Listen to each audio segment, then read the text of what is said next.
بسم اللہ الرحمن الرحیم الحمد للہ رب العالمین والصلاة والسلام علی سید الانبیاء والمرسلین سیدنا و مولانا محمد وعلی آلہ واصحابہ اجمعین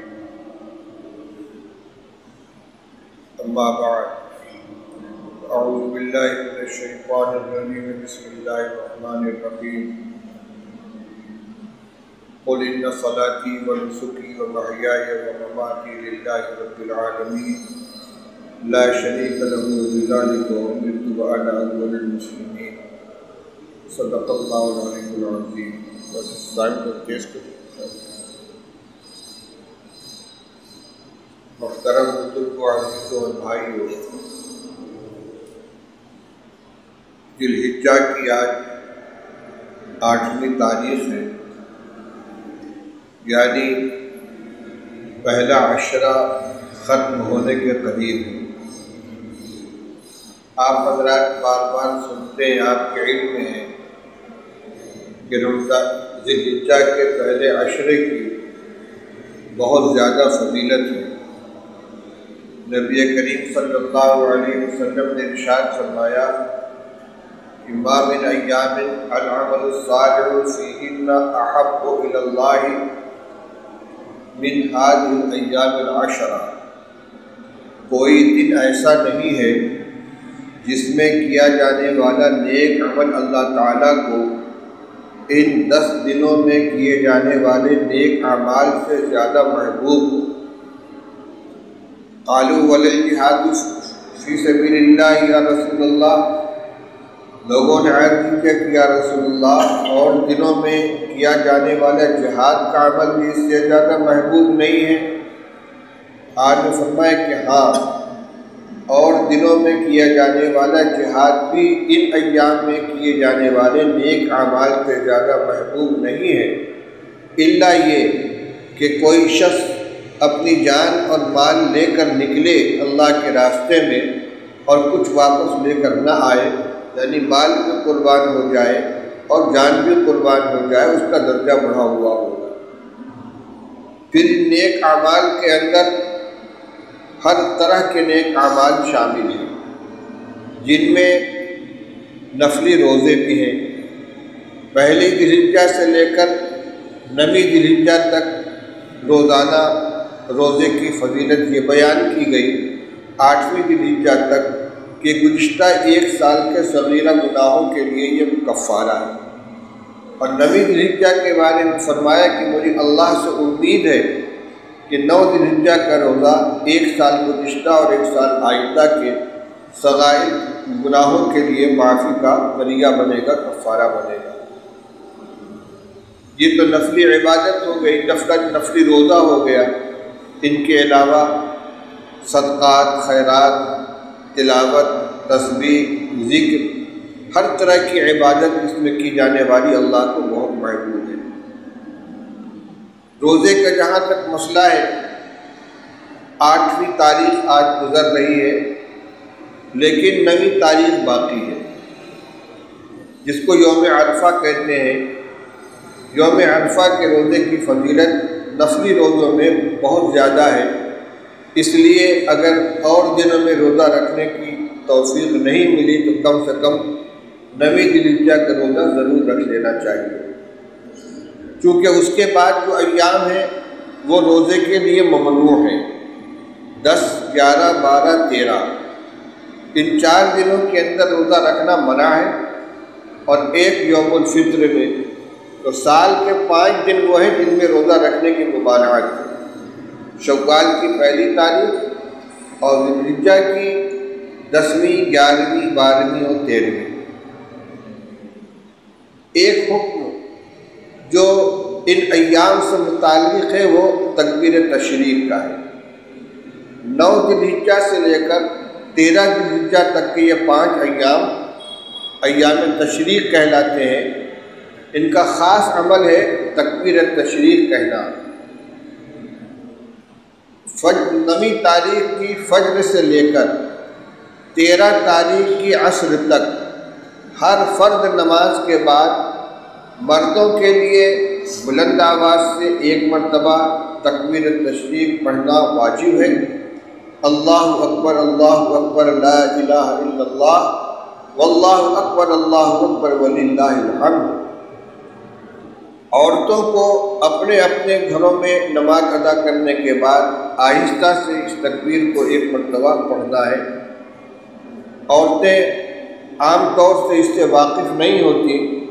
یہ گھر کے مردوں کی ذمہ داری ہے کہ وہ خواتین کو اس کی اطلاع دیں، ان کو یاد دہانی کرائیں کہ ایک دن پہلے ہی آج کے دن یہ عمل ہو جانا چاہیے کہ کل فجر کی نماز سے لے کر 13 تاریخ کے عصر تک روزانہ ہر فرض نماز کے بعد ایک مرتبہ تکبیر تشریق پڑھنی ہے۔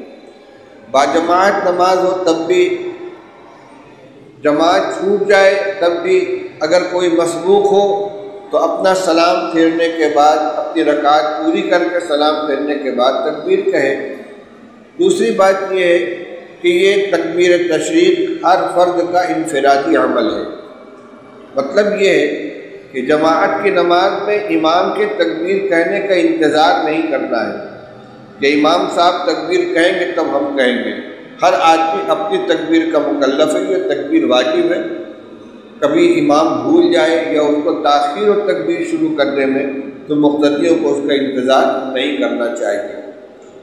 بعض اکابر نے اسی کے ساتھ ذی الحجہ کی جو عید الاضحیٰ کی نماز کے بعد بھی تکبیر تشریق لکھا ہے فقہ کی کتابوں کے اندر، کیونکہ وہ بھی فرض کے نیچے درجہ واجب کا ہے، وہ بھی نماز باجماعت ادا کی جاتی ہے۔ اگر کسی کی نماز قضا ہو جائے، تنہا پڑھ رہا ہو تو اس کو بھی تکبیر تشریق کہنی چاہیے۔ عام طور سے تکبیر صرف نماز کے بعد کہی جاتی ہے، لیکن یہ ایام تشریق ہے۔ حجاز میں خاص طور سے ایام حج کے اندر حجاج کرام منا میں، عرفات میں، مزدلفہ میں، ہر جگہ جہاں لبیک پڑھتے ہیں اسی کے ساتھ تکبیر تشریق کا بھی ورد کرتے رہتے ہیں، دہراتے رہتے ہیں۔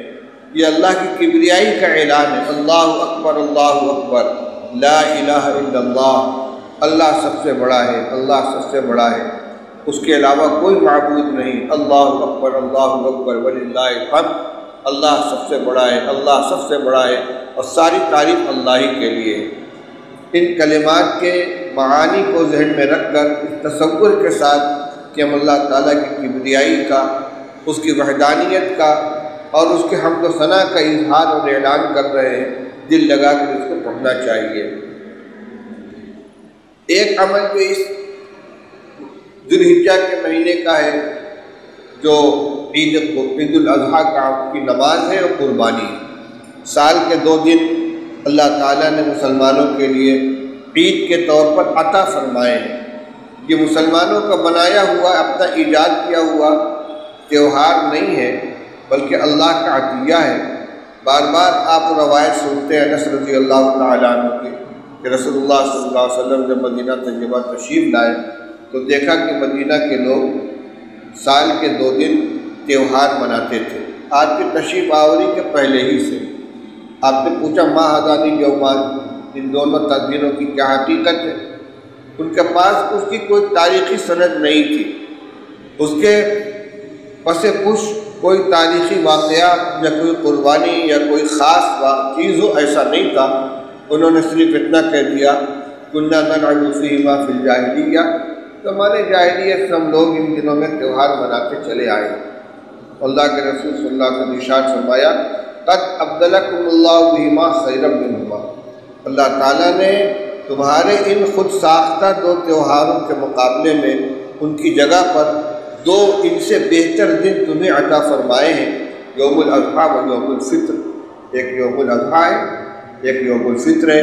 یوم الاضحیٰ یہی پرسوں 10 ذی الحجہ کو آنے والا دن، جس میں 2 عمل ہیں، ایک ہے نماز عید الاضحیٰ کی ادائیگی، 2 گانے شکر، اور دوسرے قربانی کا عمل ہے۔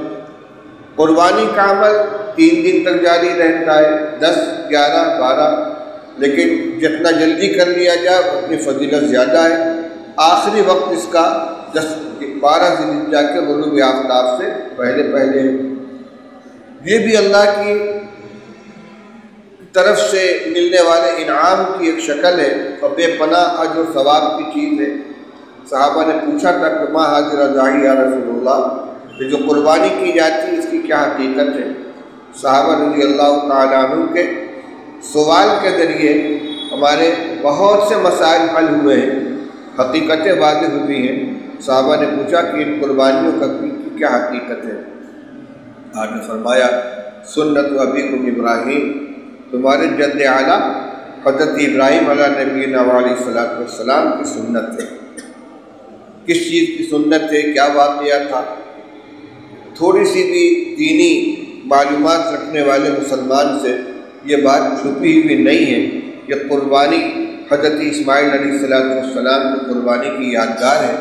اللہ تعالیٰ نے جب ابراہیم علیہ السلام کا امتحان لیا، باپ بیٹے کا دونوں کا، اور حضرت ابراہیم علیہ السلام نے اپنے بیٹے کو لٹا کر ان کے گلے پر چھری چلائی، اور اللہ کا امتحان مقصود تھا، ان کو بچا لیا گیا، ان کی جگہ جنت سے آیا ہوا ایک بیٹا قربان ہوا۔ اللہ تعالیٰ نے اس کے بدلے میں ترکنا علیہ فی الآخرین سلام علی ابراہیم، ہم نے قیامت تک کے لیے ان کے نام کے اس کو باقی رکھا، اس کو جاری کر دیا کہ یہ سنت ابراہیم علیہ السلام کی۔